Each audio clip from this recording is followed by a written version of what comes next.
I'm Reese. And I'm dead. And we are Literally dead. Welcome back. How are you? I hope you're good. We're back reviewing SISSY 2022. It's the first lesbian movie we had on for a while. We started with lesbian, didn't we? Yeah, we did. Wow, look at us. Back to our roots. And we're ending with one. This is the last episode. No, it's not. Although it is actually the last episode of this season. Yes, I have put all of season 1 and 2 into a lovely little playlist for you, and we'll be taking a little break for September, but after that we'll be back with all this Halloween goodness. Yeah, with the big Halloween shebang. See. There's going to be a lot of content for October, so please stay tuned. Please be there for spooky season. Please! But we'll be taking some time off. No, we won't.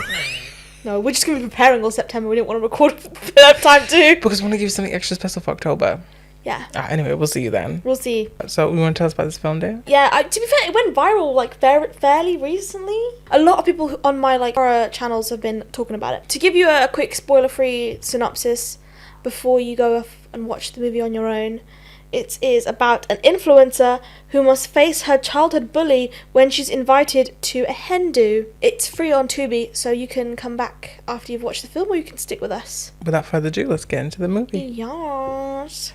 The movie opens with archive footage, you know what I mean, like old camcorder footage of two little girls who seem to be doing a vlog. She says, welcome back to my channel. She's talking to her friend. They're being sweet. They're very adorable. I liked this footage because they actually seemed like kids.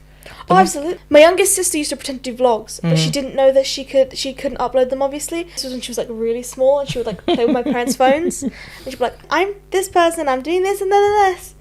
And you're just thinking, oh, that's so cute. It's adorable. Yeah. And the way they spoke, the way that their lines were written, they sounded like children. I absolutely hate films, not only that have bad child actors, but half of the time it's not the child's fault. It's just that they're just giving way too many words. Yeah. It's kind of like those influencers who lie about what their kids say. And even I just had to Twitter, share what my 8-year-old Timmy said. He said that the rain is like the wind in that it's unpredictable. And I don't know if America can ever be whole again. People will die. But books don't die. Yeah. Knowledge lives on forever.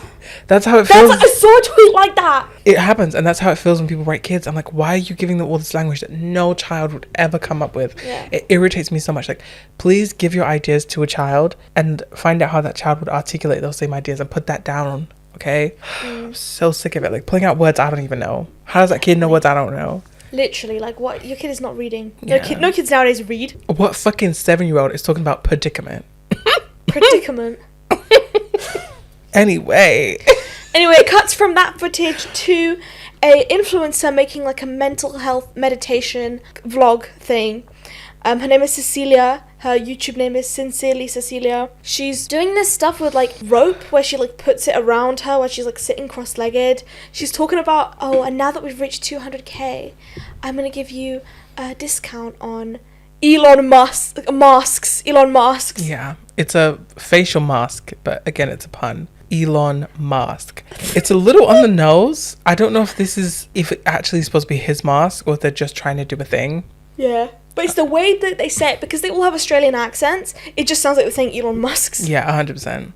Which I think, are they just trying to put onto the layer of she's a sellout? Yeah. I guess. But she's I don't know. I don't follow any of those kind of mental health creators, but when you do see their content, it's giving very much I'm a really good person, and you're going to buy my product because I'm a really good person. And you love me. Never do that. Don't do that. Also, it's very clear. She talks about making friends with hyperventilating. Oh yeah, she does a hyperventilating on purpose thing. Yeah, where you over and over. It's very panicky, and it's okay, this is clearly pseudoscience. You're gonna give yourself an aneurysm. And she's doing things that are very dangerous. Don't hyperventilate on purpose. Please don't. I kind of get the idea of trying to get your body used to it, though. I guess. If you could do it on purpose, and you're not afraid of when it happens. I can see why they do it, but also... I think I'm in her cult now, oh no. Yeah.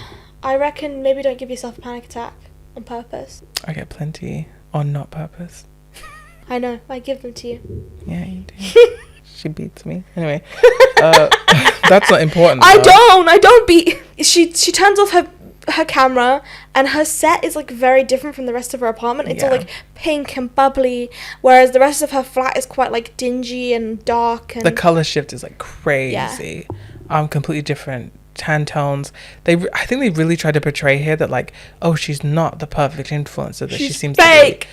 Like they make her like puff out her stomach, like she's like letting her like stomach Her out. non-existent belly. Yeah, it's like, yeah, she's still skinny as fuck. Like anyway, she grabs like a pizza, she sits on her couch, and then we see her because she's obviously just uploaded this video. Yeah, she's looking at all the comments, ego boosting her. I love they do this a few times in the film where they show her like growing her ego or soothing herself by looking at her at the attention she's getting online, and they show it in a really cool way. Like they have these shots that cut in really sporadically of like, there's one shot that it almost looks like a flower blooming, but I think it's supposed to be like an artery opening. Oh, I thought it was like the like endorphins going through the veins. Well, see, I thought it was like an artery opening because her blood's pumping. Yeah, but they had other examples where they do a close-up of her eye and you see her eye dilating.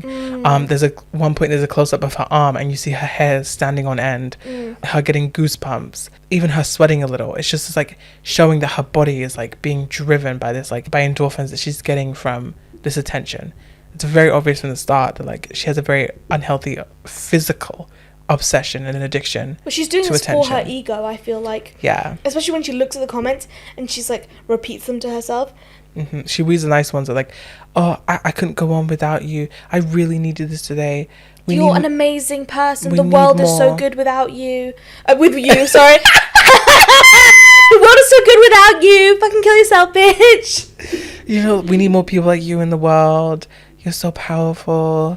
Oh, it's such like ego boosting. Like I can't deal with content creators like that. It just pisses me off. It's fine, someone has to do it. You actually don't have to. I don't know, I feel like we need, like, there's a bunch of like women in the world with religious psychosis, and I feel like I'd rather them go with like pseudoscience therapy lady than like raw milk and anti-vaxxers. Yeah, you know, fair enough. So better than the shifters who have people like killing their families. I thought they were just like forming really gross like polycules and like beating each other up. Oh yeah, she's watching trash TV as well, which is like another thing that comes up a lot. Yeah, she's watching Love Island basically, or they call it like Paradise, but it's Love Island. Yeah. And then she goes to the supermarket, she's looking at like tampons and stuff, and she bumps into a pregnant woman and she goes, "What the fuck?" And then because she's backing away and she sees her ex-best friend, the girl from the video, right? And this bit was so real, can I just say, because she sees this person that she used to know, and it's like an electric shot shoots through her body. She immediately jumps backwards. That's when she bumps into the pregnant woman. The second time she bumps into her twice inside the supermarket, and this time more aggressively, and she goes, "Oh my god, what the fuck?" Again. But can I just say, like, so real. That's me. That is so, that in fact that happened the other day. Who did you see? Just someone that I know. Okay. That I wasn't prepared to see. Yeah, I'm glad I'm visually impaired. I don't see many people. I don't have unless they see you. Yeah, unless they see me and then they come up to me and talk to me. I'm like, oh my god, please don't. I don't know what it is. Especially because they be turning up on my worst days. I'm just like, I'm a star. Please, I'm a star. You have to see me at my best. You know what I mean? Because I wouldn't think it for any second they're doing better than me. Because I know what? I have a podcast with 30 viewers on YouTube. Hell yeah. 30 viewers. Yeah. I'm sure only a few of them are our friends. Doesn't get any better than this. Yeah. And the others are family. Huh. So. Suck on that, lawyers. No, we've done the maths. It literally cannot be friends and family. Who are you? And we don't know anyone in Russia. And we got someone in Russia listening. Who are you? Comment below. Anyway, come on. Back to the film. She, tries to keep moving out into the store. Yeah. But our friend sees her. Yeah. Again. And she stops there. She's like, oh my god, I can't believe this is crazy. Oh my god, this is so insane. Like, I was literally thinking about you the other day. Oh my god, I'm getting married. Do you want to come to my engagement party? It's going to be so fun. I miss you so much. What's your handle? And then she's like, oh, it's Cecilia. And then she's like, oh my god, you have 200,000 subscribers. That's amazing. Like, you should definitely come. Like, you're so famous and blah, blah, blah, blah, blah, right? And then she's like, maybe. She's like, you have to be there. Of course she goes. It's karaoke at like a gay bar. Yeah. And you meet her so her friend is called Emma, and you meet her new partner. Emma is the one getting married. Yeah, the one she bumped into in the shop. So you meet Emma and her friends at the gay bar. You see her fiance is called Fran, and you have a gay man called Jamie and a lesbian called Tracy, who they seem like besties. I don't know those two. Yes. And they do like karaoke. Cecilia gets pulled up on stage to do karaoke, the same song they were singing in the like tape that they showed Of them as little girls, because by this point we've realized it is her and Emma. It is Cecilia and Emma who were the little girls in the flashback tapes that were really close. At first, Cecilia's really against it. Like she's barely singing. She's shy. But eventually she gets really into it. Yeah, but then Emma vomits on her tits. She vomits on her. Yeah. Yeah. And then cut to the bathroom. She's washing her shirt. Emma's vomiting in the toilet, and that's when we meet Emma's fiance, Fran, lesbian fiance, Fran, who's very pretty. Yeah. And they had this gay moment, right, where like Fran has got like glitter, and she like cups Cecilia's face, and she's like, close your eyes, and she like puts the glitter on her eyelids, and it's like that's such a gay moment. And then she goes, I always think that real true friends are like stars. And you're like, what? Finger me. And you see glitter a lot in this movie. It's even like the title card that happened in the beginning. Glitter's used a lot. Yeah. And so then obviously Fran like leaves after a while, and it's just Emma and Cecilia like sitting down in like a bathroom stall, and they're just talking. Emma's like super drunk, and she's like, I'm going to have a hens weekend, you should like come with us. You totally have to come. It was definitely giving like disingenuous drunk. Like it's so genuine in the moment, but it really did feel like, oh, she's saying this because she's drunk. Yeah. To me anyway, it was very much like she's gonna wake up and regret this, because I have definitely been there drunk, and I'm just like, oh my god, we're best friends now, oh my god, we have to do everything. Yeah. And then the next day you're like, either forget that person existed, or you're like, oh no, what did I do? What did I commit to? I thought other people invite me out, because I never invite people anywhere when I'm drunk. I don't think. I just think, oh, if it's like my friends that I'm close with, then I'm like, guys, we have to do this and this and that, right? But if it's strangers, I don't invite them places. Well, it's more than just inviting. Like it's even like saying disingenuous thing. Like you ever been drunk and you're just talking to that one person and you're like, oh my god, why don't we hang out more? Like, oh my god, I genuinely like really wish we could hang out more, but I'm just always so nervous. Like, oh, you we can hang out, and then you wake up the next day sober, and you like, because you're sober, you remember why you don't hang out with that person. No, because I'm not fake like you. I'm not fake. I just, when I get drunk, I forget how I feel about people. So I form my thought completely on that night, and on that night they're probably hot, they're probably sweet, they probably seem like the kindest person in the world. Yeah. So I'm like, oh my god, why do I hate you? And then I sober up, I'm like, oh yeah, they did that to that. Yeah. But Cecilia doesn't pick up on this like fake nicety kind of thing, so she genuinely takes it seriously, and so she decides, I'm gonna get her a present, and the present she gets is she sneaks into their old like school and digs up the time capsule that they buried as kids. Yeah, which has like a few things into it, like and more posters of celebrities when they were a kid, like probably like a friendship based, like just cute kiddie things, including the video camera that they filmed those old videos on. And she starts watching them in her apartment, and she's having a ball of a time. Like she's giggling, she thinks it's so cute, she thinks it's so sweet, she's so excited, she's really falling back in love with who they were as friends. She sees them like dancing in like pink wigs, and she's like, I'm gonna dye my hair pink. I think as much as she tries to, obviously it's been painted that she's not as whole as a person as she acts like she is online. Yeah. I think that as she watched this, it really was filling whatever hole has been in her life, because we find out that she has like no relationships or really friends or connections. Yeah. We really see it come out of her that she's craving that. And she watches a video of them as kids wearing pink wigs, and she dyes her hair pink. And she, decides to dye her hair pink and falls asleep with, the dye in her hair, watching the videotapes, wakes up to this eerie, like... Oh, because the tape stopped playing, so it has that, like, tone that plays when the tape is over, and it goes, ooh, so she, like, which you jumps hated. Up.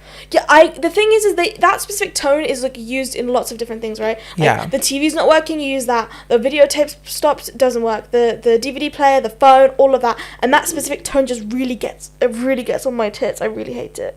Yeah. But it's effective, because sometimes it's got to get under your skin. Yeah, of course it does. She switches it off. She goes into her bedroom, switches on a light, and then like instantly jumps, because there is a little girl in the corner of her room facing the wall, saying over it and over again, I'm not a sissy. Sissy's not a sissy. Sissy's not a sissy. It's not my fault. It's not my fault. Yeah. Sissy's not a sissy. And the little girl turns around, and there's like blood all over her face and hands. Yeah. And then she wakes up on her couch. She was still asleep. It was a dream within a dream. Dream within a dream. You know it. You love her. She's not mentally stable, but it's okay. She slays. You ever had a dream within a dream? I think once, where I kept like waking up and then like falling through beds. It was scary, because I woke up and I thought I was falling again. The ones that get me, and listen, I hope you can relate, is I will have like a whole crazy dream. then, or like even maybe not, but I'll have a dream where I wake up and I start my day. And like I had these a lot during secondary school where I literally envisioned that like I got up, I got dressed, I had breakfast, I went to school, something maybe even like really stressful and whatever happened at school, and then I wake up and I'm like, it's a Saturday, and I'm just like, what the fuck? And I panic because I think I'm late to school, or like there's something stressful happened in the dream, like I didn't bring in homework or something, and then I'm left for the rest of the day feeling that stress from that dream. I'm not crazy. Don't think I'm crazy. That's a very normal experience. I promise you, listener, back me up. Don't back them up. Don't humor them. Don't encourage Back me this. up. Put it in the comments. Don't Back me up.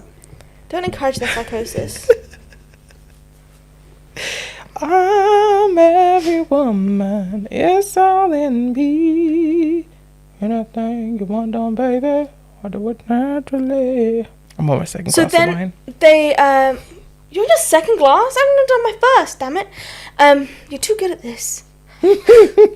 She drives to like the place where they're supposed to meet to go on this like hens weekend. Her car is so cute, by the way. It's like kind of vintagey. It's yellow. I love it. It's adorable. Yeah, she's the one driving the van with all of the guests in it. Because it's a stick shift. Yeah, stick shift. And they drive past a dead kangaroo, which happens a lot in like Australian horror movies.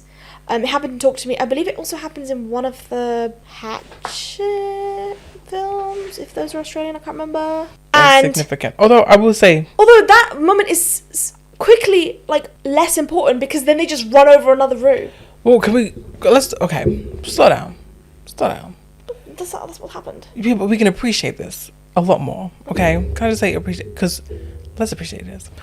They're driving in the car, right? Initially, they are super happy. Everything seems completely tranquil. Everything that's happening aligns with everything Cecilia wanted and has been feeling this entire time. Complete joy. That's when it zooms out of the car to the roadkill kangaroo, which I think was an omen, right? Or foreshadowing for something worse. Then it cuts back to the car, and that's when someone in the back seat says, oh, Alex has like gotten to the house. She says the room's really nice or whatever, right? Yeah. And that's when Cecilia realizes Alex, who we find out is her childhood bully, is coming on this trip. Yeah. The previous night she had internet stalked Emma and looked at all her photos and saw that Alex had been liking loads of the photos, and there was lots of pictures of them like tagged as best friends. Yeah. And so she knew that she didn't know Alex was going to be there, but obviously now she does. Which is crazy, right? Your childhood best friend hanging out with your childhood bully. Yeah. You'd think, we'll find out more about that later. But yeah, so we see the dead kangaroo and immediately we find out this awful information. Then the tone completely shifts. Cecilia completely gets stuck in her head. Yeah. She goes into stress mode. Suddenly she starts interpreting what the people behind her are saying very differently. Before it was really cute, like whispers and giggles. And now it was like, are they talking about me? Yeah. Like very anxious. I think it was done really well. And then she's so stuck in her head. A kangaroo runs in front of the car. She doesn't see it and she hits it. They stop the car. They get out and they're like, it's the only humane thing to do is to run it over again because we don't have anything to kill it with because it's still alive. And Cecilia has like a flashback, or not a flashback, like a hallucination. It's a vision. A hallucination of like a little girl like lying on the road. And then looking at her, and she has a gash in her cheek, and then she sort of wakes up and it's a deer again, struggling to breathe. A kangaroo. Oh, sorry. Kangaroo. Yeah. Forgot we were in Australia. Yeah. That's what they call it. Fran takes the keys and she starts driving and she runs over the kangaroo for her because Cecilia can't do it. Then they get to the house and they lock her, or they just forget that she's there. Yeah, it's really awful. Essentially, they all get out of the car and Cecilia stays inside. Because she sees Alex and they're like hugging and saying, hi Alex, oh my god. Yeah, also she knows Alex inside and she's not mentally prepared for it. Yeah. Mind you, also there's probably an element of the kangaroo, or at least the friends are probably assuming that she needs time to sit in the car because of the kangaroo. But in your head you think like, oh, they're gonna give her a moment, but they'll like check on her. Nope. No. Because eventually she gets out of the car and she knocks and nobody comes to get her. It's so pathetic. Like she's literally like knocking on this giant door and she's like, guys. She has to sneak in through a side door. How sad is that? Like you're hanging out with your friends and Airbnb for the weekend and you have to sneak in through a side door because no one gives a shit about you. That's really sad. And then so it gets worse though, because the thing is they're sitting down having a full-blown conversation on the sofa. Alex is talking to them. They're so happy. So there's, by the way, it's the people we mentioned before: Jamie, Tracy, Fran, Emma, and Alex, right? They're all there on. Should we give one last rundown on who's on this trip? I just did. You just said names. They're not that relevant. They're super relevant. Jamie is the gay man who... He has a crutch. He has a crutch. He mentions in a joke earlier that, like, he's disabled. Then we have his sort of pair, I'll call it, which is Tracy. His bestie, I think. His bestie. Then you have the fiancé couple. You have Emma, who is really important, obviously. She's the childhood best friend. And then you have her fiancé. Fran. Who's a psychologist, we learn later. Yeah.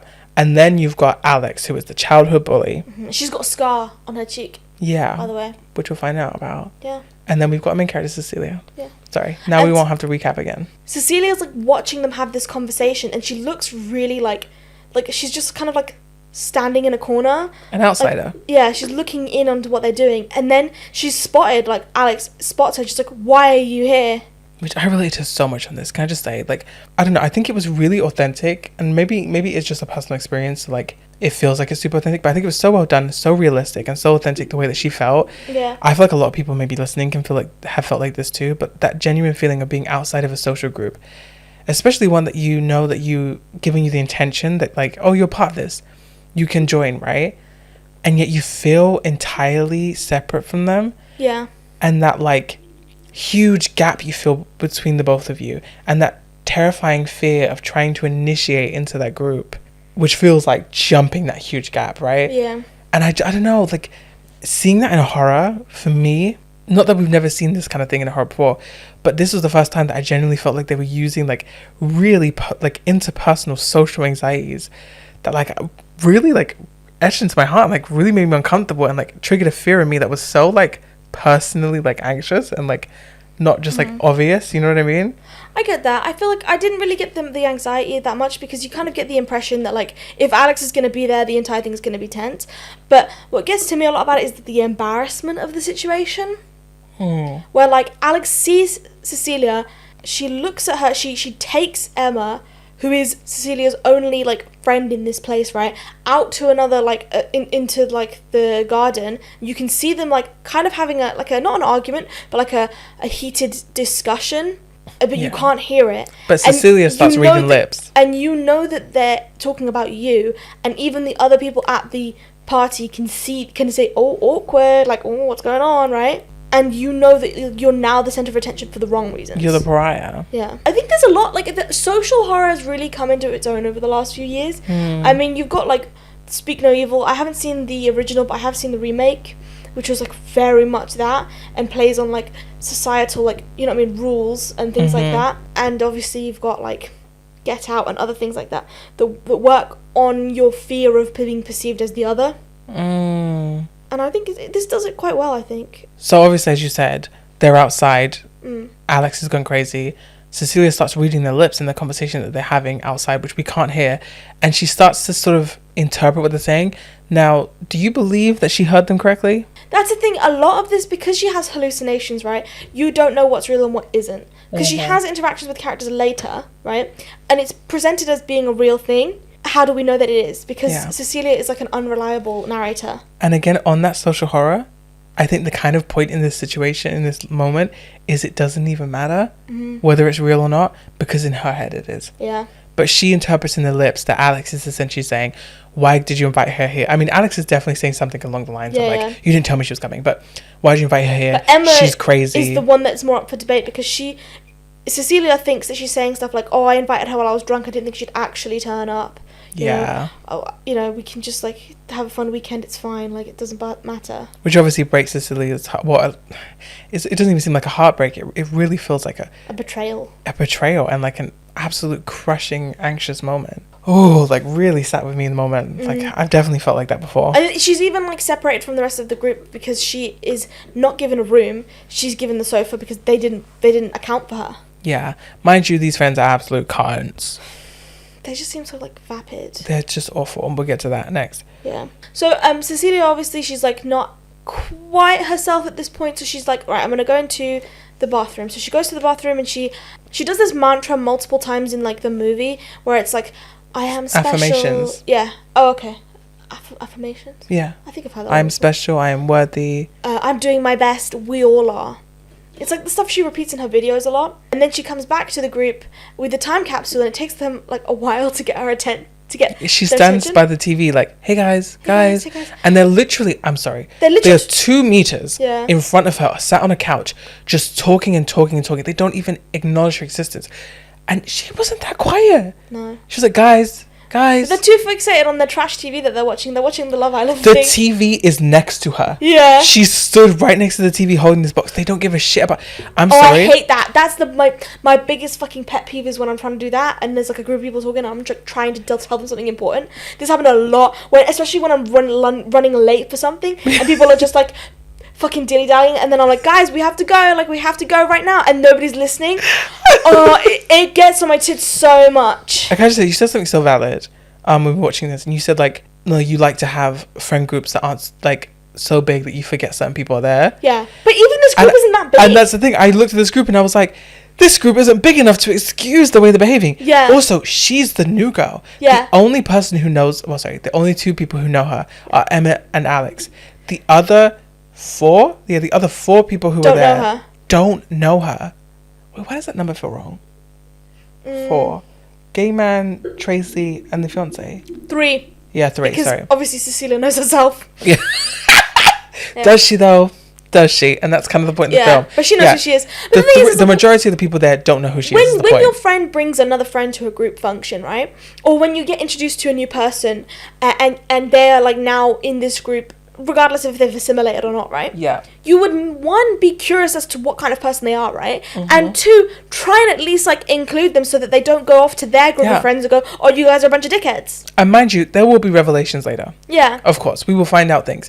But at this point, these people don't know that Alex had was her bully. Yeah. They don't know that Emma and her had a falling out. They know nothing about her. So they have no preconceived negative notions to isolate her. Why is they're there just not... deeply uncurious and like vapid people. And I don't get... I hate this because, yeah, don't get me wrong. Looking at the Airbnb they booked, these are rich people. And rich people are cunts, right? But at the same time, these are people of colour.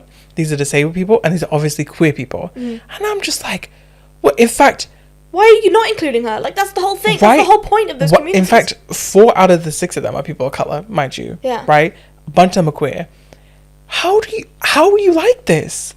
I don't know. How do you not know what it's like to be an outsider? Where did that gene go? Where did that fucking, you know? I think I wrote it down like 6 times throughout my entire notes how shitty these people are. Yeah. And I can't lie, like, whatever happens to them, I didn't feel bad. That's all I'm gonna say. But Cecilia finally gets their attention and she gives her the old time capsule and she's like, oh, this is like an early like wedding present. Emma loves it. Emma loves it. She thinks she's like having a good time, and then she's like, oh, can we turn so Cecilia pulls out the camera and she's like, can we stop the TV for a while? And they're like, oh, why? And she's like, I promise it's worth it. And so she starts showing the old like videos of them and they're all like having a decent time. Emma having a great time. Yeah. Emma's absolutely like, oh my god, we're so adorable, we were so cute, so ridiculous. Like, obviously she's probably seeing footage of herself as a kid that she's never thought she'd be able to see, right? Everyone else seems a little disinterested. Yeah, but the it's kind of like, fiance is a little like, oh, okay, there for her fiance, but the other 2, Jamie the gay boy and his friend Tracy, they didn't give a shit. It's like, you know, when your like friend that you don't know that well showing you pictures of like their holiday. And you're just like, yeah, this is like, I'm doing this and like this isn't like a bad thing and I'm aware that I'm supposed to be interested, but like I don't give a fuck. See, here's the thing that gets me about that. If it's something interesting, maybe like if you were showing me videos of you as a kid vlogging, oh, I'd want to watch that. That seems hilarious. I don't have any videos. If you were showing me just straight up pictures of you, 1 is enough. So I can see what you look like as a kid. I have some great pictures of me. I have pictures of me falling asleep with spaghetti coming out my mouth. See, that's what I'm saying. I'd want to see that. But if it's just what you look like, give me 1. There's some people who literally go through photos and like, oh, look at me here and here. And it's like, okay, you know, show me 1 for every 5 years of life. Because just let me see what you look like, you know? Yeah. Or maybe you had a crazy ass haircut at 12. Damn. And it's really interesting to see. It wasn't crazy. It was just a pixie cut. No, you had, okay, I don't know which age this was, but it was either early secondary school or before secondary school. You had the swooping bang, which was very, very you for years. But that one, you have a few photos. The bang is at your tits. Like, your hair is the shortest it's ever been, but you have the longest bang. Can you blame they them for being emo? But the bang is so long. Stop talking about my bang. The swooping bang is so long. Shall we talk about your hair during secondary school? Go on. Do it without sounding racist. Okay. You know in Glee, where there's Kurt the gay kid, and he's like, everyone's like, oh my god, he's gay, and he has to hide that for a little while? It's giving that. Oh, this guys. It wasn't racist, it was homophobic. Yeah, we definitely need that break. I was trying to find a way to describe it. It was just Oh my god, they bad. probably think we hate each other. But I wouldn't be wrong. Wait, we don't? Sorry. Where were we? Sorry, guys. I just banged my mic. I don't hate you. I don't hate you. Aww. I loved your extra long bang. I loved your fucked up haircut. But my favorite... Which one? My favorite hairstyle of yours would definitely be your mullet. The mullet, fair enough. So then they're having like an okay time, like especially Emma, she's having a great time seeing these like videos of herself as a child. Mm-hmm. But this is quickly interrupted because Alex has to come in and be a bitch. She's like, dinner's ready. Yeah, she turns the TV off. It's clearly pointed, Yeah. but whatever. Now they're at dinner and they've framed it so like, so Alex is on one side of the table and Cecilia's on the other side of the table, and all of them are like bunched up near Alex. And the way they've like done the shot, it makes Cecilia look way further away than everyone else. Yeah, it seems like they're all sat closer to Alex, which is really... It's a rectangular table. You get the point, right? The heads of the table. They're having a conversation. Eventually it turns to Cecilia and like, are you dating? And she's like, no, I'm just focusing on work. And they're like, oh, what is your work? Emma says, oh, she's an influencer. She's like, I wouldn't say influencer. Yeah. I'm just a mental health advocate. Yeah. And then Emma's like, well, she has 200,000 followers. She's an influencer. And then Jamie's like, oh, that's more followers than Alex. And then Cecilia's like, oh, Alex, are you an influencer? She's like, no. She definitely is. She's a wannabe influencer. She's one of those like Shein Hall influencers, you know? Oh, 100%. Especially with the pictures she took, I was like, yeah, definitely. She went to the Shein factory. If you know, you know. She went to Tel Aviv. She went to Dubai and got shat on. Oh, no. Anyway, if you know, you know. That's a niche one. No, it's not that niche. You know what? Everybody. Okay. The point is, the conversation then goes back to Cecilia. Yeah. And for a split moment, it's quite positive. Yeah. Jamie says that, like, he's the least cool person at the table, basically thinks that she's really cool. And I will say, just before we move on, I think that this moment's really interesting because it's the first time that these dickhead people have given a shit about Cecilia. And mind you, I think this scene is really important. And I think it's going to be important later. And you might think I'm crazy for this, right? And maybe I'm taking this wrong. But this is the singular moment that these people are actually nice to Cecilia. It's the only moment. And in this moment, everything is at peace. Cecilia is socializing correctly. Cecilia is happily like opening up, Talking about her work. She's very passionate about it. Enjoying the company. She has no negative feelings. Everything is fine once they actually just give a shit. And I think that's so important to be like, if they weren't absolute assholes, or if there weren't other emotions and trauma at play, she might have been okay. Yeah. Anyway. At least she could have at least gotten through the weekend without shit going down. Yeah, I'm just saying. Yeah. But then it turns to the point where Cecilia specifically says, oh, I'm not a psychologist, like I'm not trying to give them like mental health advice, but I'm trying to like just make them feel seen and loved and stuff like that. And then they point out like, how much do you make? Like, isn't it important to disclose that because you're like taking money from people's pain? Yeah, and there's someone, I can't remember who it says it isn't important, but then Alex chimes in and says, well, it is, because she's making profit off of people's pain. Yeah.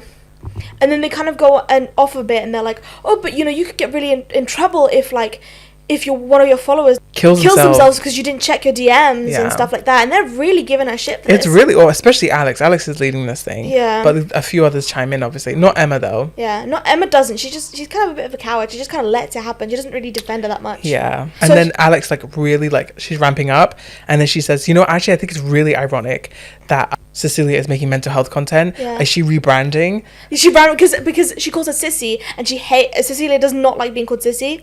Yeah. And she's like, oh no, my name is Cecilia. And she's like, are you rebranding?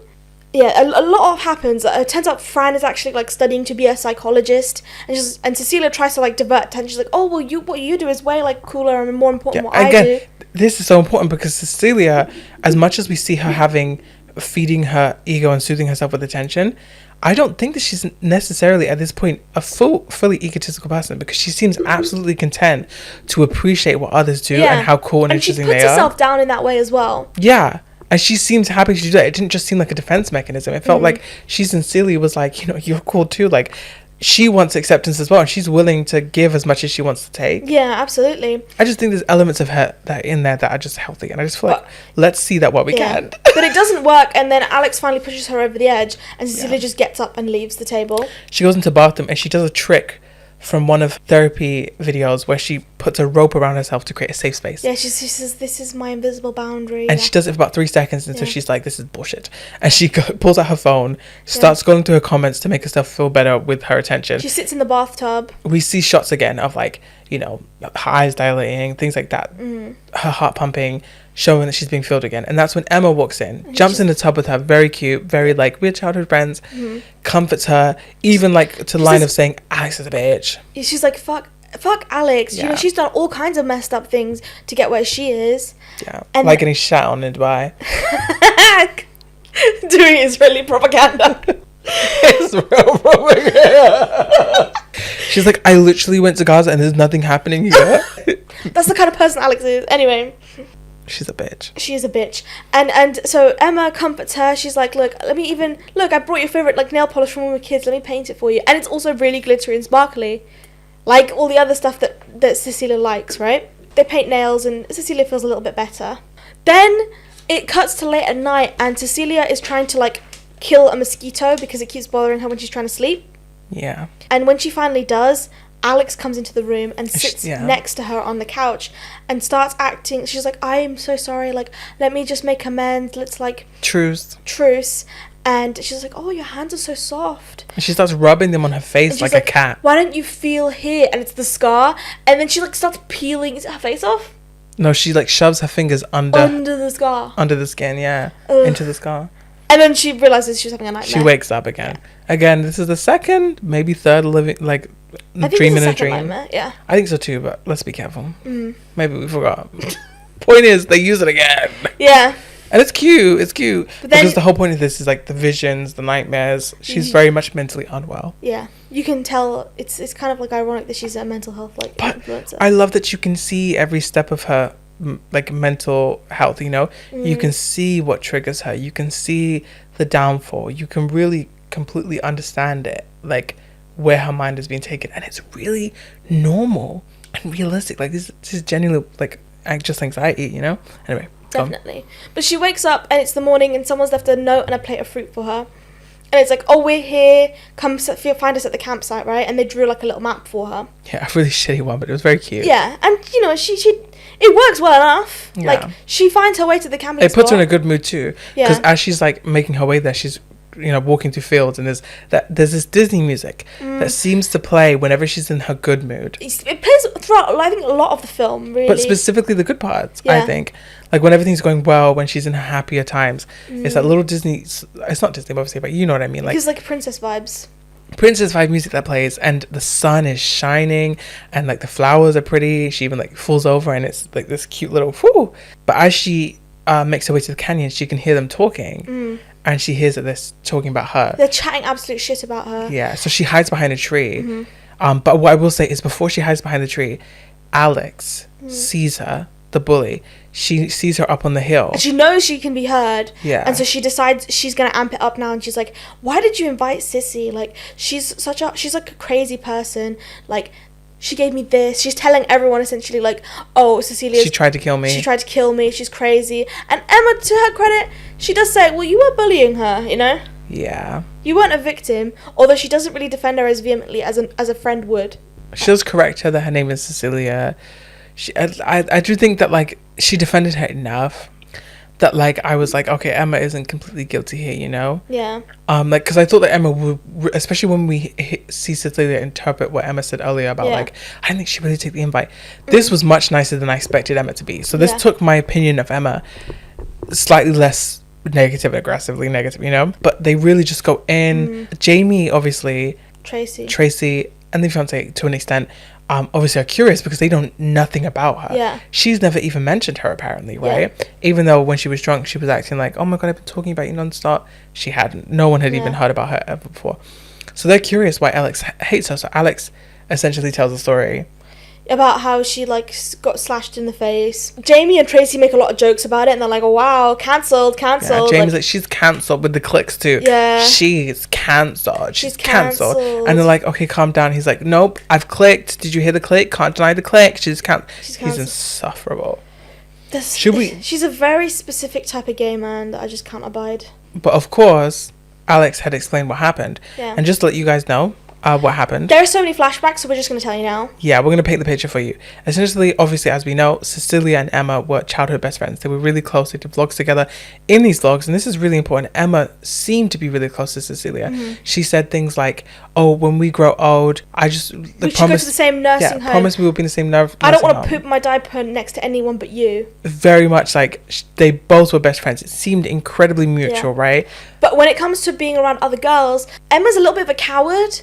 She kind of let Cecilia be bullied by Alex. She said, Alex is really mean, and she's like, well, Emma didn't invite you to her birthday. And Cecilia's like, what do you mean? Like, what do you mean birthday party? And so her best friend literally was having a birthday party that she wasn't invited to. And Emma says, oh, it's because you don't do well with the other kids. Yeah. But she doesn't do well with them because they bully her. It was really nasty. Yeah, and Emma is kind of just at the point in her like childhood where she doesn't want to be seen as weird, and therefore throws Cecilia under the bus essentially. And Alex keeps going on, sissy, the sissy, don't be a sissy. That other kids join in. They all start chanting it. It's absolutely like horrific. And Cecilia, she slashes. Where she stabs. I guess. Yeah. Oh, it's stuck in her cheek. Oh yeah, I guess it does. Yeah, she stabs a garden shovel. You know, a small handheld garden shovel. Yeah, that's it. Thank you. A trowel into Alex's cheek. Yeah. As a kid, they're little girls here. It gets stuck in her cheek. She turns around, shocked. She pulls the shovel out of her cheek, and she's it like, starts I'm pouring so sorry. with blood. Like, I didn't mean to. It's an accident. It's not my fault. It's not my fault. It's not my fault. I didn't, you know. Which is one of like the affirmations we have been hearing at this point. Whenever she's been having these mental sort of like struggles and breakdowns and anxiety attacks. Yeah, and the other girls are like screaming and crying and like, she's crazy, get away from me. Which, let's talk about the morality of this actually. I don't think it's truly her fault. Obviously, what she did was so aggressive. Like, it was a huge gash in her cheek, absolutely pierced through it. Crazy aggressive, right? Had to be so hard. But at the same time, for an adult, that situation is shattering. For a little kid who doesn't even fully know how to regulate their emotions, that is, imagine your absolute best friend that like you guys spend every single day together, as they say in their own words, like they knew each other when they were in the wombs because their moms were best friends, like, and to have them literally have a birthday party that you weren't invited to, and the girl who makes your life hell and torments you is like acting like she's your best friend's best friend, and pointing out she didn't even invite you to the party, and your best friend betraying you, saying that you're weird around the other girls when you're only weird because they literally make your life hell and bully you. It is a lot. Yeah. And what she did obviously is bad. But I think I can understand and I could definitely forgive. Yeah, I get that. Especially now that it's like 25 years later. Yeah, 25 years later, and especially like I feel like that would be a traumatizing event for both like Cecilia and Alex. But you know, I can... Well, that's assumption. It might be more like 20 years later. Yeah. Even the girls watching, you know, you seeing someone get stabbed in the face right in front of you is pretty fucking traumatizing. And you would turn into a different person than you would have been otherwise, right? But that kind of... I don't think that's the crux of what makes Cecilia what she is. I think the portrayal, more than the actual stabbing itself, is why Cecilia ends up snapping later in the film. Agreed. And I will say, like, what pisses me off the most is that as much as Cecilia acts like she has, like, obviously fixed herself, she truly has just, like, filled herself with the attention she gets from online. But to an extent, we do see moments where she reaches out and she does try to be healthy and healing. Unlike characters like Alex, who obviously had the trowel on her face as a kid, she now has a giant scar on her cheek. In this scene where she's talking in the pool and shit talking about Cecilia, she says, oh, that's easy for you guys to say. You don't have to be reminded of her every day. Every time you look in the mirror. And that pissed me off so much because she seems to be such an awful person. And the fact that all of those years of looking in the mirror and seeing the scar, and she says she thinks of the scar every time, she never like once looked at that scar and reflected on how she treated that girl. Reflected on being a bully. The fact that it might just be a consequence of her actions. That eventually, if you push and push and push and push, people are gonna snap back. People are gonna fight back. She never once looked at it that way. She just saw it as like Cecilia is this evil, crazy bitch. I'm amazing. Like, ugh. She's mentally unwell, blah, blah, blah. And never thought, maybe, you know, especially as an adult, looking back at kids. Which I think that's what made my mind up for her. Yeah. after this like happens, they all go off and do their separate thing to go to the next part, which is the picnic. But Alex wants to stay behind. Alex wants to stay behind and like sunbathe a little bit more. But I think she's really staying to confront Cecilia, because obviously she saw her hiding behind the tree, right? Yeah. And so after everyone leaves, she's like, you can come out now.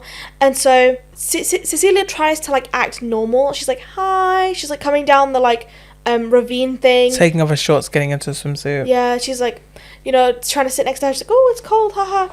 let's have a conversation, right? Let's connect. Yeah. And she says, like, I'm really sorry about what happened, and I'm sorry for my presence here is like reigniting your trauma. I hope I can connect with you. And Alex, it seems genuine. It does. Genuinely. Although she does use that, like, you know what I mean, the way that like mental health influencers talk. Of course, but she genuinely like grovels for a moment, and she's genuinely like, you know, I'm not trying to put you into that headspace. It does feel genuine, because we see her being fake, and this felt like, oh, she wasn't just saying this, you know. Yeah, definitely. And in fact, I saw this look in her eyes when Alex responds to her, and she says like, oh, no one's here, you can stop the act. And there really was, it's not an act. Yeah, this moment where I was like, I feel like she genuinely like wants this. She wants to be healed. She wants to move on. Her intentions are to do those things. Doesn't mean that she has moved on. Doesn't mean that she is healthy. But she definitely wants to, unlike Alex. Alex gets bitchy all of a sudden. She even's like, oh, why don't you tell your followers what you did to me? Yeah, she had taken Cecilia's phone, which, by the way, so you just had this girl's phone on you? Did you take it while she was asleep? Like, what are you doing? And I don't know how she unlocks the phone, because I guess it didn't have a password or whatever. And she's like, tell your followers what you did. Tell your followers what you did. She's filming her. Yeah. And so then she turns the camera on herself and she's like, right, I'm going to tell them then if you don't, right? And so while she's trying to, like, expose her on her own, like, fucking Instagram, Cecilia gets up and they, like, have a fight and they have, like, a scuffle in the river. They tussle into the water, up and down, whatever. During the tussle, Alex finishes the recording. She starts to upload it to her Instagram. Yeah. And when Cecilia sees this loading bar, I think that really drives her over the edge, and she realizes, like, she needs to get this phone off first. So she picks up what is a crystal, which we saw. Big ass crystal. We saw earlier on in the film. It was a wedding gift to Emma. She picks up the crystal and she smacks. Such a gay fucking wedding gift. Sorry. Such a fucking gay fucking. Such a sapphic wedding gift. But she smashes Alex over the head with it. Yeah. Alex falls into face first into the water, and she quickly presses the cancel on the upload to her Instagram. Yeah. Crisis averted.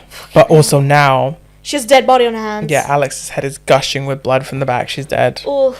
Then she drags... Oh my god, this must take some fucking strength. Because she drags Alex's body up the, like, slope and starts, like, burying her. And she kind of digs her, like, a shallow grave. And then she makes an Instagram post where she's like...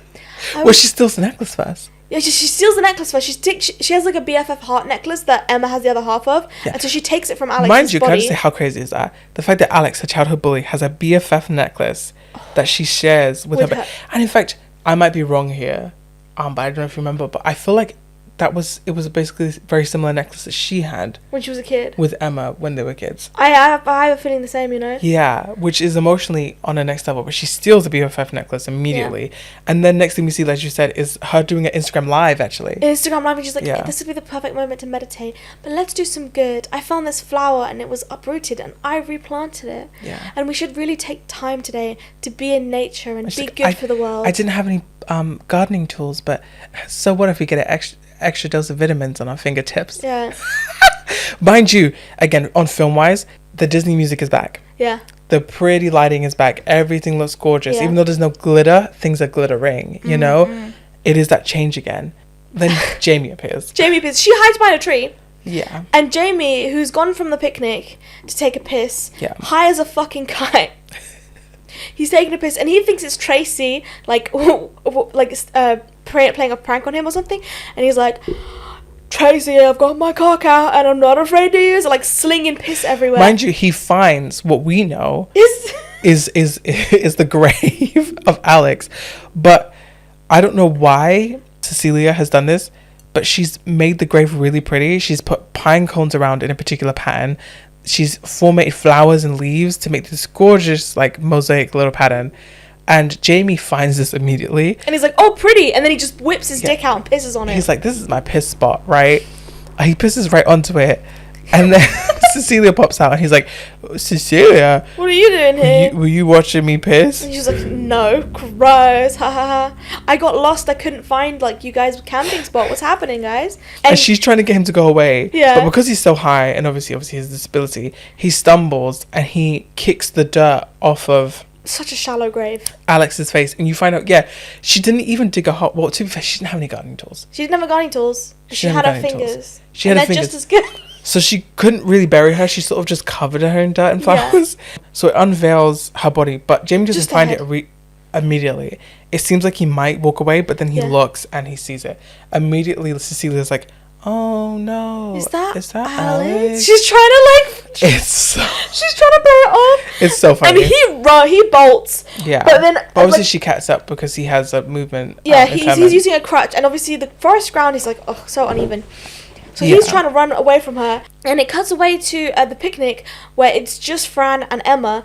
Because Tracy says goodbye to them and she walks off. Yeah, and Emma's a bit depressed because I guess all her friends are split off in different directions. She's not seen Cecilia all day. Well, I think the depression mainly came from the conversation that happened at the lake. Yeah. Because that's when it started. She really hated everyone being torn apart, and as her fiance says to her in this moment where she's depressed, she says that you see the good in people, and I love that about you, but it's also the worst thing about you because it always ends up with you feeling like this, depressed and sad because people aren't getting along, etc., etc. And she's trying to cheer her up by like putting her hands in her pants. Yeah, because talking to her didn't work, so she's like, you know what, I know what. She unbuttons her pants and she gets in there. It works for a second, but then Emma gets up and is like, oh no, I have to go. Yeah, she's like, I can't do this right now. Yeah, she needs to go chase her friends down, you know? And then it cuts back to the chase scene, and Jamie has like accidentally ran right to the edge of a cliff. Yeah. And he turns around and Cecilia's there. And he's cornered. And she's trying to talk to him. She's like, I can explain, like, it's not what it looks like. Like, she attacked me first. We had a scuffle, which she's not necessarily lying at this point. She's like, it was self-defense. And he's like, why did you hide it then? And she's like, because I'm cancelled, aren't I? Yeah, she does his click too. She's like, I'm cancelled. Aren't I cancelled? Yeah. Did you forget that? And I think in his head for a second, he's like, oh, maybe we're the ones who made her feel bad and that's why she hid the body, right? Yeah, or maybe he thinks like, playing along let me play along because she realizes what I said, right? Yeah. But he's like, okay, I'm on your side, I understand you, whatever. Then you hear Tracy in the distance, who's obviously looking for Jamie. Who's like, Jamie, and he's like, here. And right as he says that, Cecilia turns around, and it's debatable whether this is intentional or accidental, but as she turns around, her hand hits the tip of his cane, which he's holding outwards. Yeah. And her knocking it pushes him off the cliff. I think she did it. I think it could be very intentional, yes. But also, it could have been an accident. Could have been, but I just think she did it. I also think she did. But it could have been an accident. Could have been an accident, guys. It could have been an accident. Because she turns around and her hand that's not your fault. hits it. Oh, yeah. And after he falls off the cliff, Tracy doesn't find him because Cecilia hides behind a little rock. Yeah. Cuts back to Emma, who's looking for everyone, and she's like, Alex, where are you? Because she's back at the camp spot where Alex was. Yeah. She slips because she's trying to grab all the stuff that had fallen into the water during the scuffle. Yeah, she sees Alex's purse. Yeah. Mind you, very important, she does take her shoes off and her phone, which is no longer on her, which she puts in her shoes, and she gets into the lake. But the current absolutely blows her away. Yeah, she just gets like swept away. Yeah, but she does survive. Yeah, she ends up climbing out. We find out in literally like 30 seconds. Yeah. But obviously she no longer has her phone. Yeah, and she's lost now because she's been swept downriver. Mm-hmm. Cecilia heads back to the house. Yeah, it's nighttime now. Tracy's the only one in the house because apparently she's the only one who made it back. Well, yeah. She's watching Love Island. Cecilia realizes she needs a cover story. Yeah. So she picks up the sharpest stick she can find. And she gouges deep cuts into her shin and her arm. And then she walks into the house. She's like, help me. And obviously Tracy's like, oh my god, what happened? What the fuck? Like, and I believe she tells her that Alex attacked her. She's like, Alex attacked me. So she tries to soothe her. She runs her a bath. She says the magnesium will help with soothing your wounds. And she gives her the Elon Musk. She's like, oh my, I cannot believe you're sponsored by Elon Musk. That's crazy. Mind you, it's a little important, but this is a bougie modern bath. Oh my god, yeah. Where the plug hole is like is open and closed with like a button on the side of the wall. And the button on the side of the wall. So she's like in the bath. Yeah, she's in the bath and Tracy's sat on the side of the bath. Cecilia's trying to spin this story about like getting attacked by Alex. Tracy's like, well, maybe she just wanted like revenge for the face scar. And then Cecilia immediately switches up because she's like, what do you mean revenge? What do you mean? Like, Like, do you think she was valid? Like, it wasn't my fault. Like, I was innocent. It was an accident. That was my fault. And obviously Tracy's like, oh yeah, I didn't mean it like that, Yeah. whatever. But Cecilia like immediately switches. She's like, no, because like because it was an accident. Like, I didn't mean it. Like, Yeah. she like it's not valid for her to want revenge. What do you mean revenge? You know, Tracy obviously immediately is like backed off by her intense energy. Cecilia stands up in the bathtub, gets out of the bathtub, kind of corners Tracy into the wall, but then Tracy comes down and is like, how about we like go get some fresh air? Let's go outside. Yeah, and then she's pushing Cecilia back, but then Cecilia pushes Tracy into the bathtub. Yeah, and her hair gets stuck in the drain. Yeah. And obviously the plug is still going, and she's like being dragged underwater essentially. Because her head is she's only able to get as far as the surface of the water, and the way she's pulling her head, because obviously she's dying for breath, Yeah. she's pulling her head to try and reach the surface so hard that she starts scalping herself with the plug hole. Yeah, which is at this point is the most graphic thing we've It's the most seen graphic. so far. It's also the most ridiculous death in the movie, I think. Yeah, I don't think it makes sense that she kind of scalped Yeah. herself, but I get the death. I get the death. I personally would have done like a drowning death because I feel like Well, she does drown to death. I thought she scalped herself. Isn't that what kills you? No. Does scalping not kill you? No. Oh, I guess not. Because her scalp didn't actually come off. Her hair just ripped out. Oh, okay. My bad. But her hair ripped out because she was having to push her head so far forward to try and grab gasps of air while she was reaching for that button on the wall to try and open the drain because the bathtub was filled to the brim. I've never seen a bathtub It like was that. a nice deep bath. It was like a dream bath. Yeah. I love a deep bath. Although not with the thing on the wall though. Yeah, to be fair, this kind of did put me off a deep bath slightly. Maybe put the drain button in the actual bath. Why does it need a button? Well, I see them all the time. It's just a modern bathtub. Like my plug hole opens with like twisting a little thing on the wall. Oh, I don't have a modern bath. I have like an old bath, I guess. Yeah, you twist it to open and close the plug. Oh, okay, that makes sense. I got a bougie bath. Bougie bath. Wow, oh my god. It cuts back to Alex, and you're like, what do you mean? Why would it cut back to Alex? Right? She's alive. Alex wakes up. Her eye is bloodshot. We see a shot of the back of her head where she was hit. It's all gooey. It's gooey. There's clearly brain damage. There's definitely internal bleeding. She can't properly walk. She can't verbalize. Oh, she can't speak that much. properly. She can't speak that much. But she don't speak at all. She says shit at one point. A bit later on. Yeah. Much later. But at this moment when she's first woken up, she cannot verbalize at all. And she's making these like really weird moaning sounds.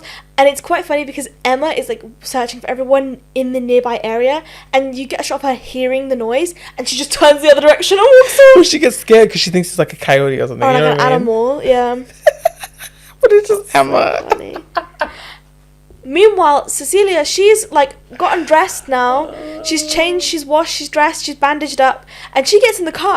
I think she's just gonna leave, right? And she's driving down the highway. She is, because the sat nav says Yeah. your destination is an hour and like 30 minutes or whatever. Yeah. So she's clearly going home. But on the way, she bumps into Fran. Fran is like the fiance in the road with like all the bags and stuff, and she's just like, hey, Cecilia, come on! Oh, thank you so much for finding me. Like, oh my goodness, I couldn't. Do you know where everyone else is? Where is everybody? Yeah. And so she gets into the car, and Cecilia. her seatbelt's not working. She can't get her seatbelt on. Cecilia keeps driving faster and faster, and she's like, slow down! I can't get my Slow seatbelt down, to man. work. And she's like, have you seen Emma? And Cecilia goes, you should know where Emma is if you love her so much. Yeah. What do you mean? And then she has this like sort of breakdown where she's like, Yeah. you know, like, oh, this shit has happened to me, and I don't get to be her friend anymore. And you're supposed to be her friend, you know, her fiance Her and her fiance, love. you're supposed to love her the most. And you don't know where even she is. Like, you do such a shit job, and you get her, whereas like I was a good friend and I get nothing. Blah blah blah. And she's going faster and faster, and the fiance's like, stop! Like, I can't get my seatbelt to work. Can you slow down? And then she's hit like the fastest the car will go, and she abruptly pounds the brake, stops the brake, and Fran goes flying out the window. flies out the window. Sorry. But Cecilia takes a moment. It's quite a beat, and she gets out of the car and she goes over to Fran, Who is fiancé, still alive? She's moaning in pain. and it's very obviously parallel to the kangaroo Yep. that they hit earlier on in the thing. And she she goes goes- down, she brushes her face, and she says, it's the humane thing. it's the humane thing to do. And And she gets back immediately in the Fran starts panicking. She starts moaning. She Yeah. starts making crazy noises, obviously realizing Yeah. that she's going to run her over. And this death is the most, like, I think the most brutal in the whole film. Oh, 100%. Because she runs over Fran's head, right? And her face, her skull concaves and her eye pops out. Yeah, it's really cool. It was alarming. Like, it was so different than what we see so far. Yeah. I didn't from the other kills we saw, I really didn't think the film was going to go there. Like, to show Because a this lot of kind them of is gore. like, she's crazy and she's just letting people die on their own, essentially. Yeah. It could be debated. Whereas this one, she's like, there's no doubt that she did this on purpose. Yeah. It was alarming. It cuts back to Alex, and she is like crawling through the woods, and she trying finds... to somehow make her way back. Yeah, she finds Jamie's phone, and she uses the like screensaver light as like a light to look And she around. sees his cane. She sees his And then his she crutch. keeps going. And she finds his dead body, and she's like, "Oh my god!" This is another really gruesome shot. Yeah. He's like, his body's absolutely twisted to bits. He's Yeah. obviously fallen off the cliff, and his body's Bones crushed are up. fucking sticking out. I will say, I don't quite understand how Jamie is where he is, because mind you, he found Alex's body where she was buried, right? Yeah. And then he's chased to a cliff on that same level, Yeah. then falls down a cliff. So how has Alex, who's come back to life, crawled down this whole cliff somehow? I don't know. Yeah, that I didn't realize that at questionable, the time. Yeah. But it's also irrelevant. Yeah. But his body's twisted. But the most haunting thing about the image of his dead body is the fact that his eyes are still open and he's staring dead Yeah. at her. That is a really, like, think of a spider that you've just killed and its limbs are all twisted. Like, that is genuinely the best way to describe him. Yeah. Limbs twisted and curled up. So Alex calls the police, and she can't say anything. She's just screaming into the phone, and the police is like, "Gaz, is that you? You need to get off your tits before you call me again. I'm thinking about kicking you off the netball team." He thinks it's the town drunk. Or, this kid drunk. Yeah. She Keeps screaming, and he realizes, oh, this is serious. And he goes, wait. She's like, "How did you get out of the woods?" Wait a minute. And then he's like, "Sorry, but police here. What do you need?" And she keeps screaming, right? big up. She keeps screaming, right? And the phone cuts off battery, and that's finally when she managed to say shit. And I'm like, if you could have said shit, you could have said something else, babe. She's got internal bleeding, okay? It's affecting her speech. You know what she does later, and it's a lot worse than not being able to speak. She's very mentally impaired. Physically impaired, too. Oh, yeah. Cecilia has another hallucination, is what comes up on Next in Mine. You're so right. For some reason, I started calling her Cynthia. I look at my notes. I'm like, is this Cecilia? Or I call her Sissy a lot. And then Cynthia. Anyway, Cecilia is back at the house. And she's self-soothing again. She's doing that thing where she looks at her phone, or she says her affirmations to herself. She's like panicking. She's really trying to make herself feel better. And there's this shitty painting on the wall. Oh my god, yeah. Yeah. And I'm like, especially for an Airbnb, like, you would have the most neutral art up there ever. Right? But it's like of this like little girl, but it looks like a kid drew it, but it's a little extra creepy than that. And the painting starts to move, and it starts making her like uncontrollably laugh. And then after she's done laughing, mind you, the mouth of the painting also seems to morph into saying, "Sissy is a sissy, sissy is a sissy." Yeah. And she's laughing, and then when she stops laughing, and then she starts beating herself in the face with her phone. Which, symbolic in the sense that like she's self-harming with the phone. But also like she starts doing it because she starts bleeding, and then she immediately opens up her phone camera and she goes on live and she says, "Guys," immediately there's like 1,000 people, and she's like, "Guys, please help. Alex, whatever her last name was, Alex Curtis is hurting is me. hurting me. She's hurting my friend. She's killed after all my me. friends. Please help Please." me. And then she slowly drops her phone onto her chest and locks her phone. So obviously the live ends. And she actually kind of passes out. And while she's in this sort of like dazed state, she has a vision. She keeps hearing her name, Cecilia, oh, Sissy. Yeah, because she's having a dream of the video of them Yeah. as children. And it shows in this vision that she's laying on the floor in the grass as a little girl. And her phone, which was in the nook of her arm, has now become that old camera recorder, which I thought was a really cute touch. Yeah. And it's her and Emma, and they're having a sweet memory. Yeah. But then that actually wakes her up because Emma's there now. Yeah. She's like, adult "Sissy, Emma. what's happening? Oh my god, let me help you," right? And Obviously, Emma doesn't know that Cecilia's been running Cecilia around killing everybody. is the one killing everybody. In fact, I don't think she knows anyone is dead. Yeah, no, she doesn't. But she obviously sees how Cecilia at this point has a gash in her arm, her leg, And she's got and now punches on has her been face. like punched in the face. Yeah. All has been self-inflicted, mind you. Yeah. And so she's like running. She runs off to get towels, right? And she sees a towel sticking out under the bed. And so she pulls on the towel, and there's blood on the towel. And she's like, "What the fuck is this?" And so she looks under the bed, and that's where she had hidden Tracy's dead body. And she's screaming, and Cecilia gets up, and she's like, "It's not what it looks like. I can explain. Alex did all of this. We need to go. Alex did all of this. She's coming back. We need to go." And Emma's like, "We need to call the police." And Cecilia's like, "No, we need to go. We can't call the police. That's not good. She does look at the necklace. After she finds this body of Tracy, obviously, Cecilia tries to convince Emma. She's like, oh, it's Alex. She's crazy. We have to go. Emma's not convinced because she sees the BFF necklace that Cynthia stole from Alex. Cecilia stole from Alex, which she obviously knows is like unnerving and like unright. And she's like, what's going on? Yeah. And then they tussle. She falls backwards, hits her head. She's completely knocked out. Mm-hmm. When she wakes up, she's like tied to the chair. She has with the therapy ropes, I swear. No, it was with the rainbow sashes. Okay, fair enough. Which we didn't mention, but they had like gay rainbow sashes at the Hendu. They were tacky. Oh, okay. I'm sorry. Hendu's is supposed to be a bit tacky. But if it was gay men, you'd call it tacky. Yeah, because I have a I don't have a vendetta against gay men. You hear that? Clip that. I just feel like they have a little too much representation. And a little too much confidence. You know what's so sad? What? I agree with you.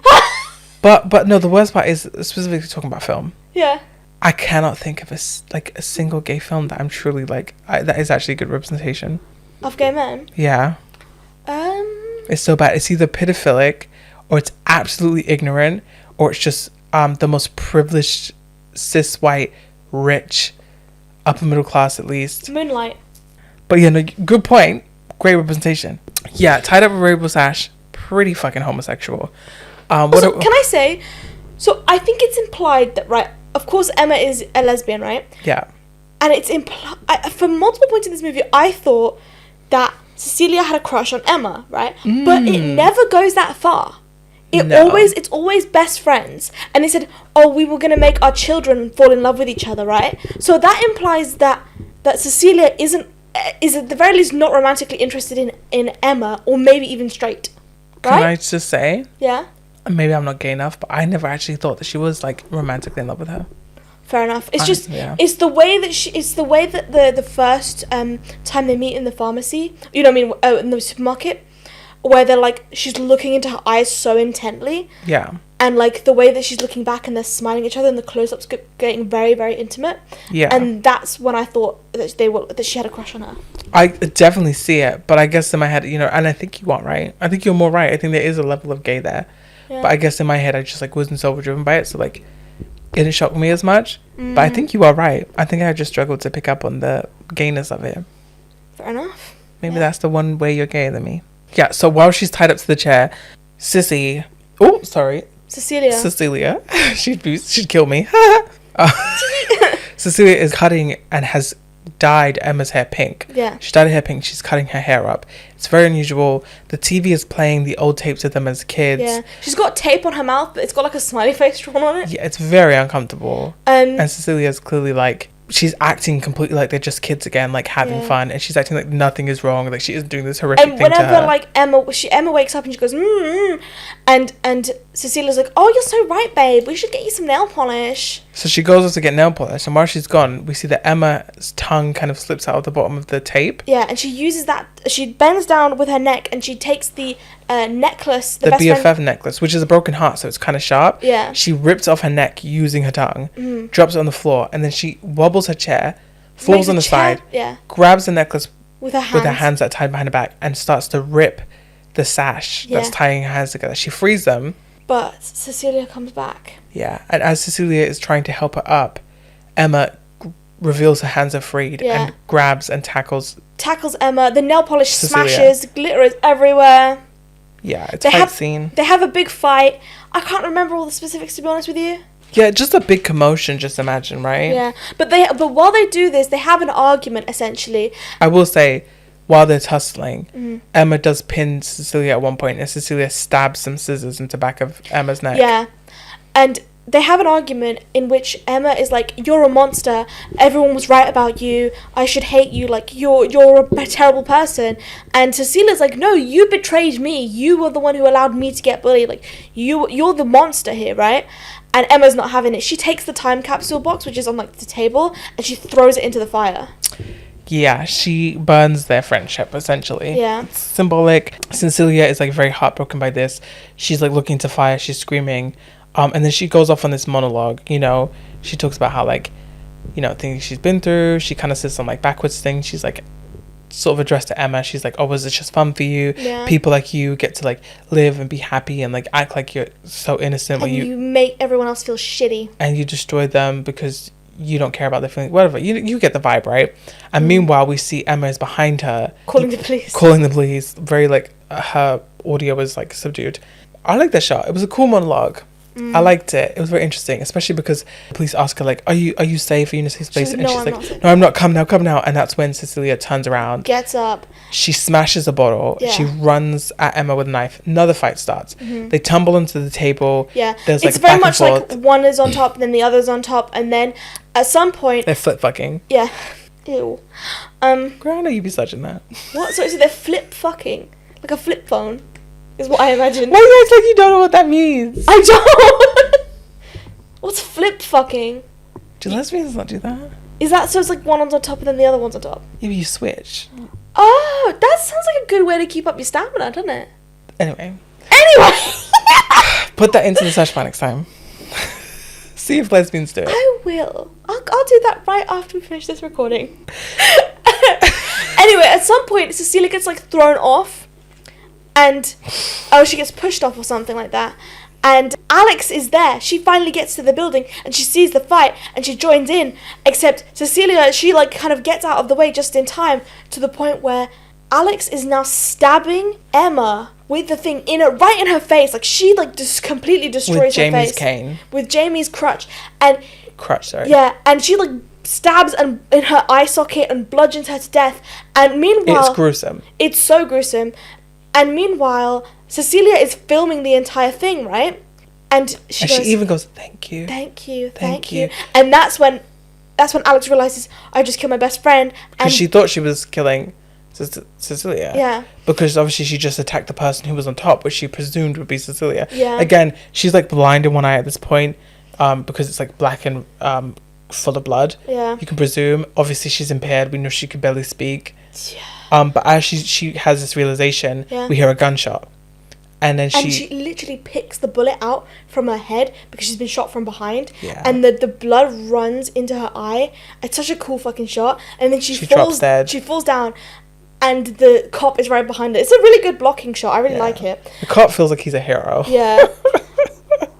And that's that part of the life is over. So essentially the police officer sees Cecilia and he's like, are you okay? Yeah. He goes further into the house to explore, Yeah. doing his job. He Oh hears yeah, sirens. and Cecilia's watching the videos on the TV, right? Yeah. And she's saying her mantra at this point.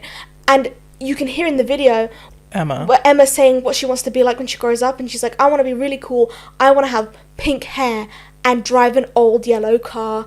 And you're like, oh, so she just completely adopted all of Emma's like personality traits. Yeah, because you realise that like Cecilia, not only did she do the pink hair, but she had the yellow car, which wasn't a new car. No. Which means that there was still a part of her, even before this entire story Even takes place, subconsciously. that took on that yellow car because Emma wanted that as a kid. Yeah. I mean, have you ever heard that like TikTok audio that's like, I am a tapestry of everyone who I've ever loved? Where it's like, oh, I only like sushi because a girl who don't talk to anymore made me try it, or my favorite color is blue because of this and that, of this person and that person. I thought in a normal circumstance it could be like that, right? But it's the fact that it was the pink hair and the yellow car, and it's the obsession, Yeah, the obsession rather than just the tapestry. Yeah. And then as she's watching these tapes, she also picks up the other half of the best friend necklace, which obviously fell off Emma. She keeps them now both. she has both halves, which you could say it's symbolic that now she's whole, Yeah. that she's over this, or you could take it again further as just obsession. I reckon it's I think it's almost like a kind of twisted form of self-discovery, And then it cuts to like her doing another video With her pink background, like she was right at the beginning of the film. Yeah. Although her background's bigger now, her hair's back to the natural colour. She looks good. She's talking about like, Her mental health crap. Yeah, she's talking about her mental health crap. She's like, you have a boundary. When I was the only surviving survivor of the massacre, The Alex massacre. the Alex Curtis massacre, that was the only thing I had. I wanted to end it all, but then I thought of you guys, and I came back into my body, and I survived, and I wasn't a victim. And you can read all about it in my book. And I'm going to offer a discount to all 10 million of you. Yeah, she now has 10 million subscribers because she's the victim in a massacre. Which, can I just say, that's pretty much the end of the film. Yeah. But what I will say is, while this little sequence is happening, it's zooming out from her, and we see that her pink background is bigger and bigger and bigger. Yeah. But we never see past it. It goes so far out, and it's still big. Now, this can be interpreted in multiple ways. We could say that, oh, she's much richer now, so maybe she has a whole studio. Or we can take it a little more artistically and say that, like, she's living in a fantasy land. She's crazy. Exactly. Now, do we see it as so much further deeper into her fantasy land? Or do we see it more like her unhealthy coping mechanisms have just, like, expanded and expanded? I think maybe it's a bit of both, but I think that the things that kept her tied down to her unhealthy coping mechanisms aren't really there anymore. Emma's gone, Alex is gone. She only really has, because we see that. But has she healed? No, because the only people she really has are the people on her phone. And that's why she's leveraged all her, like, trauma, essentially, into this book and into being this, like, survivor and not a victim, to kind of gain new followers from this, right? Yeah. And I think that she lives in that delusion, and she calls them friends. She never calls them followers. She always calls them friends. Yeah. And I think that that's because that's the only connection she has now. See, that's how I see it, as her swimming in her delusion. Yeah. I think that her pink background, her social media life world, whatever you want to call it, has absolutely consumed her. And she's this little dot in the middle of this big pink wall, and I see that's her just, like, genuinely swimming and sunken into her delusion. Yeah. Absolutely consumed, lost in the pit of it. Yeah, I think that's pretty good. That was deep. Yeah, I thought it was a pretty good impression. Okay, reviews. I got first. Okay. I give this film a 3 out of 5. A 3 out of 5. A 3.5 out of 5. I liked it. There was a lot of great things. I think there was a lot of great visuals. I think that there was a lot of scenes I really loved. I loved a lot of the editing. Yeah. At certain moments, I loved the way that they artistically, like, displayed certain things through editing, etc., etc. I liked the performances. I loved that the horror not only came from her, obviously this, like, which we've seen in a few horror films where it's like this panic and this snowballing of having to kill one person after the other because, like, you're guilty for the one and trying to cover up the entire thing. But also the horror came from the very real, very normal and relatable, like, mental health struggles, like things like anxiety and depression, especially social anxiety, and so much of the fear coming from that. And trauma too was just, I don't know, relatable in a way that was, like, horrified me in a way I'd never quite experienced before. I also think that the vision feels complete in the sense that I feel like whoever, was charged with the entire, obviously there's a few people that worked in the film. Yeah. I have to look up the director's name, I forgot. But it seems like the artistic vision was done to full extent through the cinematography, the editing, and the writing. It just felt like the whole thing was so cohesive and truly, like, understood, like, what it was doing. That was my personal feel. I know I only give it 3.5, but that's just because I think everything could always be better. But also especially this, I think, like, small changes could have been made. Maybe it could have been, and this might be crazy to say, could have been a little bit more artsy. Is that crazy to say? No, I think so. I mean, the thing is that yes, they do show her hallucinations and her, like, fractured psyche, but they do it in a very, like, typical Hollywood way, even though I know it's an independent film. And so I think they could have been more artistic with that. Originally, I gave it a 3.5. I liked it. I think I had a lot of fun with it. It's very much like Pearl, where you just see a woman just go crazy and just kill a bunch of people. And I love those kind of movies, although Pearl was not my favourite. I think I liked that it was kind of like a social media influencer movie, but not in the way that, like, oh, they're just a victim and they're being targeted by their fans or whatever, right? I love this movie, like, in the same way I like Spree, although I love Spree a lot more, where it's like, it's about, like, the pressures of social media and the way that you use that as a way to connect with people when you don't have anyone else. Yeah, agreed. I like Spree. Yeah, I love Spree. We should do that sometime. Maybe we'll do Spree. Yeah. I just think it's like, it's just a way that it's done is really cool, and the fact that they use mental health influences is such a clever, like, point, because especially, like, they have a lot of small things in the movie that means that the people who made it kind of knew a little bit about mental health influences instead of just, like, spouting out, like, basic stuff. You're like, okay, they're using masks and they're making it like a pun, and they're using ropes, which is, like, the gimmick, right? Every mental health influencer has a gimmick and stuff like that. You gotta get a gimmick or two. I think that everyone was very unlikable, and I like that nobody was, like, a perfect person. Even the most, like, I guess a victimized person would probably be Emma, but she's shown to be a coward and, like, a little bit two-faced, and yeah. I could kind of, I didn't even care that she, like, I didn't feel bad that she died.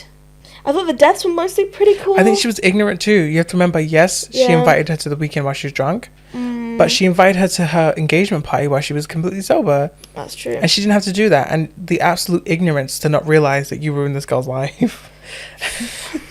It was just out of touch. So, yeah. It is. She was the least bitch, but she was...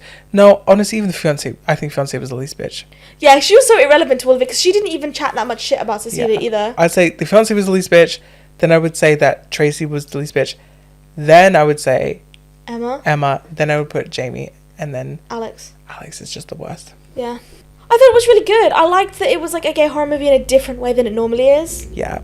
I liked that it was shot in a very fun way. I loved the score. It was a lot of Disney tones, and I thought that was really fun. Even in the scenes where like she's in her delusion and she's like murdering people, there's like an element of that like Disney princess vibe to it. Yeah. I thought it was good. Let me know. Have you seen it? Yeah. Are there any similar films you want us to review or you would suggest, recommend? What's your favorite girl crazy movie? Yeah. Well, thank you for joining us, by the way. Thank you so much. Please follow us on all of our social media. We're on Instagram and TikTok and wherever you find your podcasts. And if you only listen to our podcast but you want to know what we look like, please go up to our YouTube and subscribe. Yeah, subscribe, rate our podcast. And if you're watching on YouTube, look at the links in the description because there's a lot of charities and good causes there. Yeah. Just to remind you, we are taking a break for September to get ready for season 3 and Halloween. Ooh, spooky season. So come back for that, and we will miss you very much. Bye. Bye.